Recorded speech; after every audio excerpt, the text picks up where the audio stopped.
Assalamualaikum warahmatullahi wabarakatuh. Kembali lagi bersama aku di cerita horor. Oke, di kesempatan kali ini aku akan melanjutkan sebuah cerita yang berjudul Memandikan Jenazah. Tidak usah pakai lama ya, langsung saja kita lanjutkan ceritanya.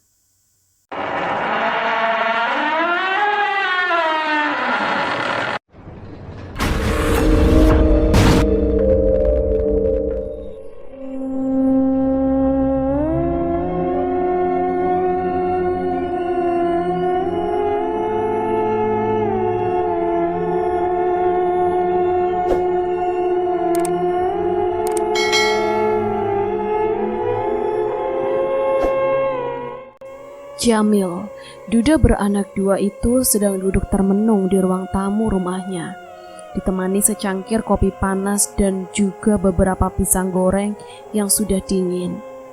Dia menatap lurus ke arah pekarangan rumahnya yang tampak gersang karena beberapa tanaman mati dan tidak terawat. Semenjak kematian istrinya, Lestari, Jamil malas untuk mengurusi tanaman-tanaman yang biasanya menjadi pelampiasan saat dia merasa jenuh dengan kehidupan dan pekerjaannya. Aglonema berbagai jenis dan warna dengan daun-daun yang berbeda corak biasanya tampak segar karena Jamil rutin merawatnya. Tapi kali ini tanaman itu mengering dan sebagian mati. Kematian Lestari benar-benar merenggut kebahagiaannya, apalagi saat dia melihat dengan jelas bagaimana wanita yang telah menemaninya selama beberapa tahun menyimpan rahasia besar dalam hidupnya. Kesetiaan yang berbuntut dengan pengkhianatan yang terekam jelas di kedua matanya. Rasa sakit itu benar-benar membekas di dalam lubuk hatinya. Bagaimana tidak, wanita yang selama ini penuhi semua kebutuhannya dan berusaha keras untuk membahagiakannya dengan segala cara dan upaya yang ia bisa. Bekerja tak kenal lelah, dari mulai terbitnya matahari hingga senja menjelang. Lapar dan haus dia tepiskan, asal istri dan anak-anaknya bisa makan dengan layak dan hidup dengan bahagia. Kening legam itu mengerut, seperti sedang berpikir keras. Kedua jemarinya menyelipkan sebuah rokok yang masih membara dan mengepulkan asap tipis. Dia menghela nafas gusar, tatapan matanya kosong seperti tiada kehidupan. Suara anak-anaknya yang bermain di ruang tengah seolah tidak menjadi pengobat rasa sakit yang kini dia rasakan. Sebuah trauma yang entah kapan bisa dia hilangkan. Bayangan Lestari seolah enggan untuk enyah dari pikirannya. Wajah teduh itu, senyum manis yang selalu tersungging kalau ia pulang, pelukan erat dan hangat yang selalu diberikan, memberikan memori indah, tapi juga luka yang sangat mendalam. Mata lelah itu pun terpejam. Dadanya terasa sesak saat air mata itu tak mampu lagi dia tahan dan tumpah di kedua sudut matanya. Sesenggukan, lelaki parubaya itu menutup mulutnya agar suaranya tidak terdengar oleh anak-anaknya. Dia benar-benar terluka. Jika saja Lestari tidak melakukan perbuatan nakal itu, dia pasti menjadi laki-laki yang paling bahagia di dunia. Jamil meletakkan putung rokoknya di atas asbak dan membiarkannya begitu saja. Ia tersentak saat melihat sebuah kendaraan roda 2 memasuki perkarangan rumahnya. Cepat-cepat dia mengusap air matanya yang sempat tumpah dan beranjak dari duduknya, melangkah ke arah pintu, menyambut dua orang yang saat itu baru turun dari motornya. "Assalamualaikum," sapa wanita yang melangkah lebih dulu. "Waalaikumsalam, Mbak Nunung. Mari masuk, Mbak," ucap Jamil dengan ramah sembari menggeser tubuhnya dan mempersilahkan wanita yang tak lain adalah Nunung untuk masuk. Nunung mengulas senyum dan melangkah masuk ke dalam rumah sederhana berukuran 3x4 meter yang dipenuhi dengan sofa bercorak batik dan meja kayu di tengahnya. Dia lalu mendaratkan pantatnya di salah satu sofa yang berukuran paling panjang, disusul dengan suaminya di sampingnya. Nunung sempat melihat raut kesedihan di wajah Jamil, dan sejujurnya ada beban besar yang kini berada di pundaknya. Sempat ragu untuk berucap, tapi dia tak ingin kedatangannya itu menjadi sia-sia. Maaf Mas Jamil, kedatangan kami kemari karena ada sesuatu yang perlu saya sampaikan langsung dengan Mas Jamil. Ucap Nunung tanpa basa-basi. Laki-laki berkulit gelap itu melesatkan pandangannya ke arah Nunung dan menautkan kedua alisnya, mencoba menerka-nerka apa yang kira-kira akan disampaikan Nunung kepadanya. Apa ini masih berkaitan dengan permintaan maaf tempo hari, Mbak? Apa Lestari masih mengganggu Mbak? Selidik Jamil yang langsung membuat Tono menatap ke arah istrinya.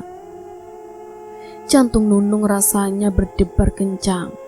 Dia berpikir sejenak, mengatur nafas, berusaha tenang agar apa yang dia sampaikan nanti bisa diterima oleh laki-laki yang berada di depannya itu. Ucapan Mas Jamil barusan gak sepenuhnya salah. Ini memang ada kaitannya dengan Mbak Lestari. Lestari? Apalagi sih yang dia inginkan? Apakah tidak cukup semasa hidup dia sudah menyakitiku, dan ketika ia mati pun ia masih ingin mengganggu kehidupanku? Wajah laki-laki itu berubah merah padam. Tampak sekali jika laki-laki itu memendam kemarahan dalam dirinya. Mbak Lestari ingin minta maaf kepada Mas Jamil. Dia sadar akan kesalahannya, dan saat ini Mbak Lestari sudah menerima ganjarannya di alam kubur bersama dengan laki-laki yang telah menjadi selingkuhannya. Kelopak mata laki-laki itu melebar, nyaris membuat mata bulat itu seolah akan terlontar keluar.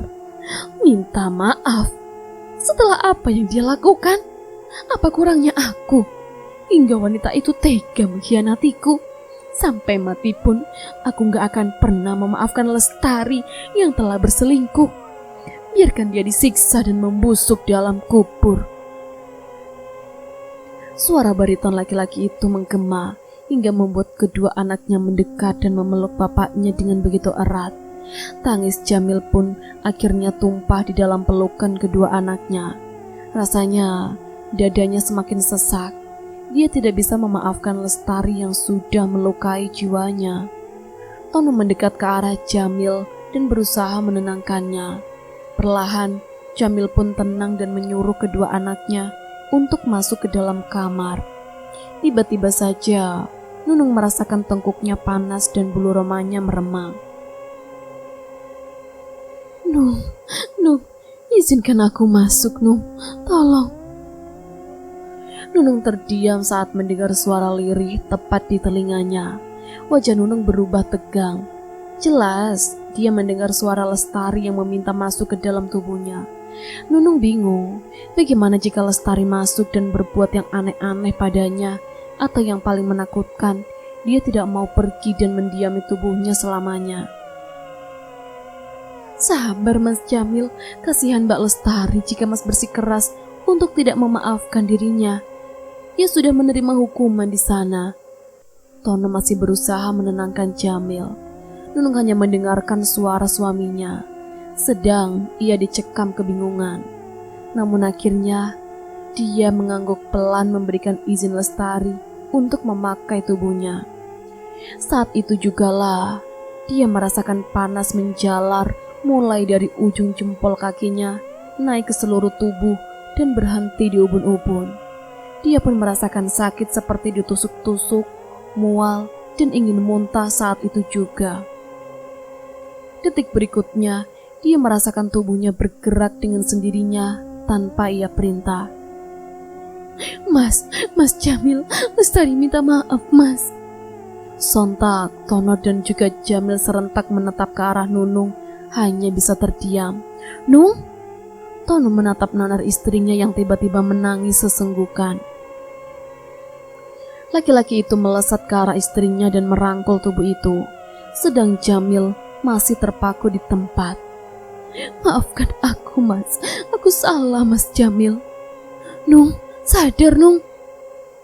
Jamil tersentak, air matanya tumpah, tatapan matanya sendu. Itu adalah tatapan mata yang sama seperti mata almarhum istrinya Lestari. Lestari, Nung. Tono terpental dan terduduk di sofa, mendarat dengan keras saat tangan Nunung menyentaknya. Ia hanya mampu menatap nanar istrinya yang bergerak pelan ke arah laki-laki di hadapannya. Nunung luruh di lantai bersimbah air mata, tepat di depan Jamil yang masih menatapnya tajam. Tega kamu, Bu. Teganya kamu sakitin bapak seperti ini. Apa yang kamu pikirkan saat tubuhmu dijamah laki-laki lain? Adakah sedikit pikiranmu pada aku dan anak-anak kita? Wanita itu tergugu dan menundukkan kepala. Rasa sakit kian menggerogoti hatinya. Sedang Nunung di dalam sana hanya mampu menatap dirinya yang menangis kejer tanpa mampu menahan. Semua seperti layaknya film yang diputar di depan matanya. Perlahan, wajah itu terangkat dan jelas tatapan penyesalan yang tiada ujungnya. Jamil sempat menatap Iba, tapi begitu teringat pengkhianatan yang dibuat istrinya itu, dadanya kembali panas dan memutuskan kontak mata dengannya. Maaf Bang, maafkan aku. Maaf, waktuku tidak banyak. Tolong titip anak-anakku. Aku menyesal Bang, menyesal. Jika saja aku tidak tergoda, mungkin saat ini aku masih bisa memeluk mereka dan mengucapkan kata cinta dan sayang. Tapi, sudah cukup. Aku tidak ingin lagi kehidupanku dibayang-bayangi dengan dirimu. Semua sudah tidak ada artinya. Apapun itu, aku sudah ikhlas dan akan terus maju bersama kedua anakku. Laki-laki itu berdiri dan melangkah menjauh. Sedang Nunung yang saat ini dirasuki arwah Lestari pun hanya mampu tergugu. Tubuh Nunung ambruk. Tono langsung berdiri dan beranjak mendekati Nunung yang tergolek di lantai tak berdaya. Ia menekuk kakinya dengan wajah resah dan merengkuh tubuh istri tercintanya. Nunung, sadar Nung. Tono menyeka air mata di wajah Nunung, sedangkan Jamil hanya bersedekap dan menatap dengan raut wajah marah. Ia masih belum terima dengan perbuatan Lestari. Meski tak ia pungkiri, ada rasa kasihan di lubuk hatinya saat ini. Dadanya naik turun dan napasnya berhembus kasar, sedang ritme jantungnya semakin tak beraturan.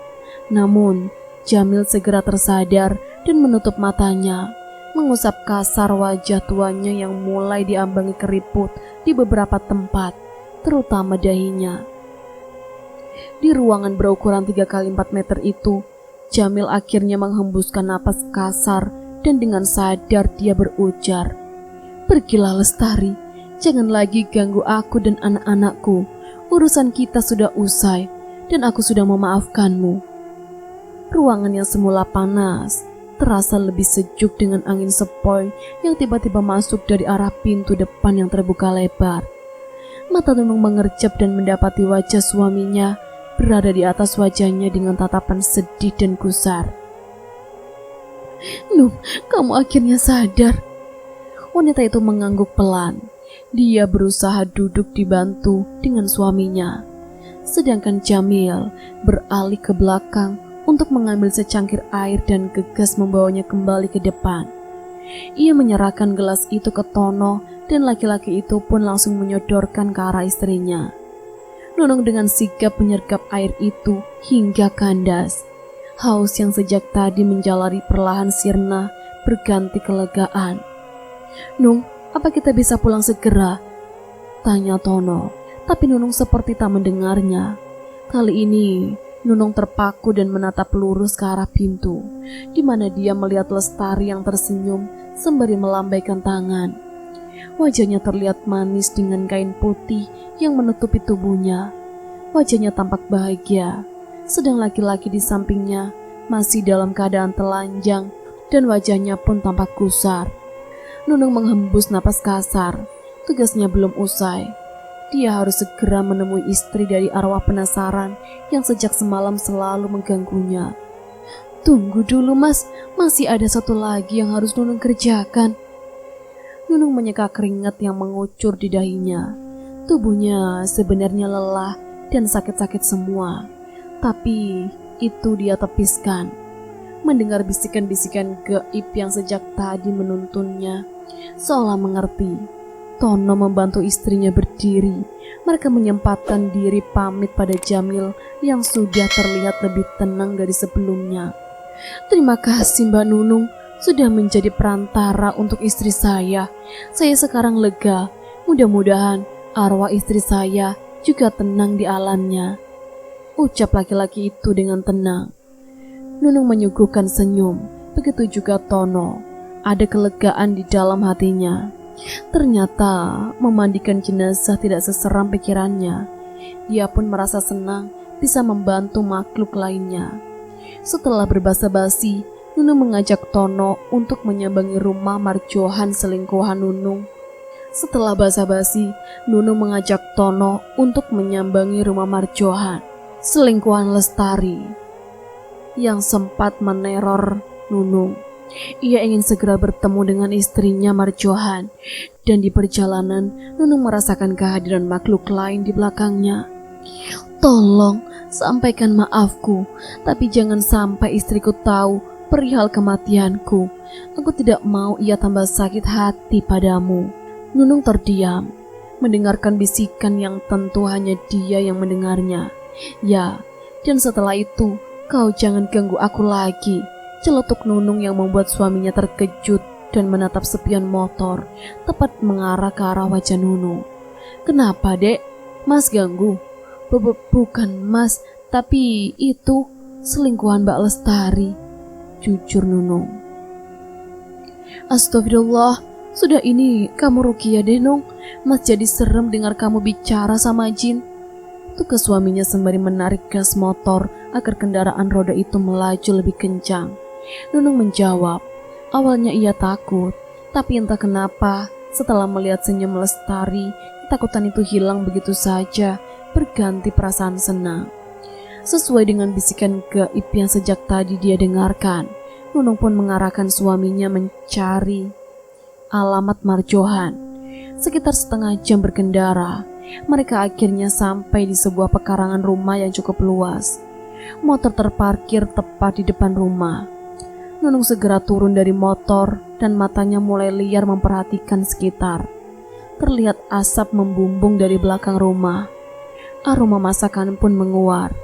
Beberapa orang terlihat duduk bersantai di deretan bangku plastik di bawah tenda terpal berwarna biru.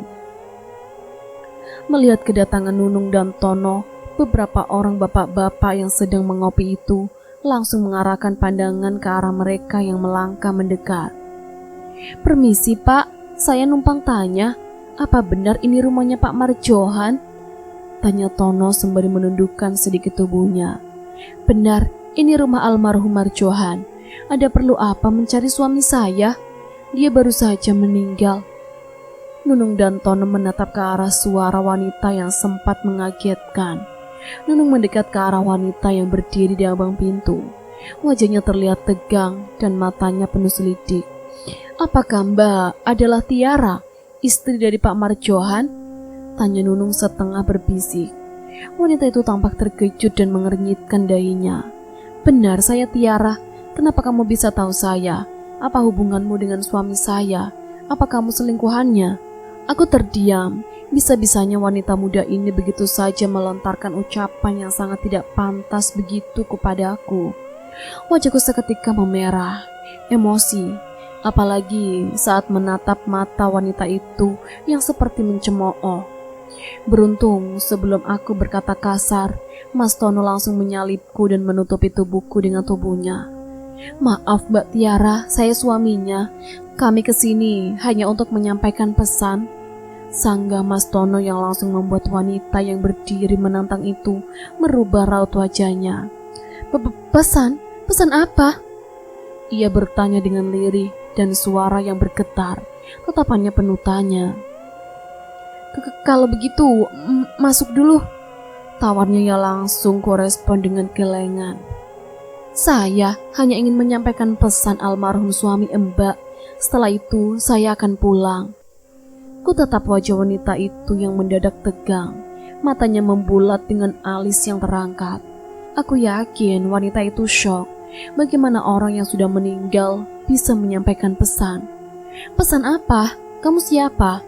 Dan apa hubungannya kalian dengan suamiku Marjohan?" tanyanya.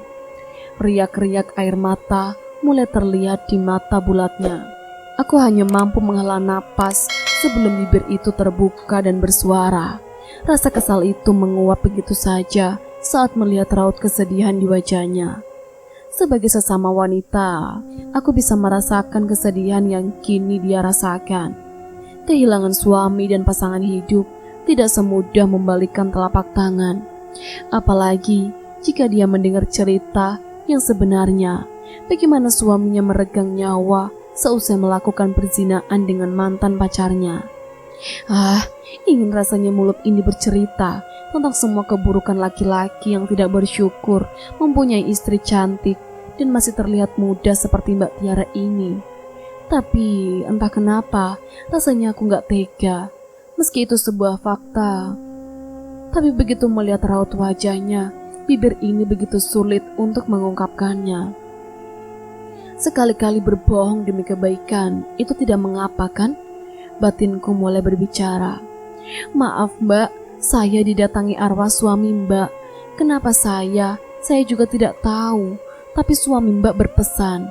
Dia meminta maaf atas semua kesalahan yang pernah dia perbuat kepada Mbak dan orang-orang terdekat. Akhirnya aku bisa bernapas lega saat kata-kata itu meluncur deras dari bibirku. Anehnya, sejak tadi arwah laki-laki itu tidak tampak. Apa dia setuju dengan keputusanku yang menutupi penyebab kematiannya, atau malah wanita itu terpaku? Bulir bening merembes dari kedua matanya. Kenapa ia tidak menemuiku? Bahkan dalam mimpi pun tidak. Kenapa harus melalui orang lain? Kenapa? Tubuh kurus itu tampak terhuyung, tapi cepat dia bersandar di tiang pintu. Mendengar suaranya yang terdengar menggelegar diiringi tangisan, membuat orang-orang yang berada di dapur dan di luar langsung mendekat mengerubunginya. Berbagai pertanyaan terlontar dari orang-orang, tapi aku memilih diam dan menarik tangan suamiku menjauh dari rumah Marjohan.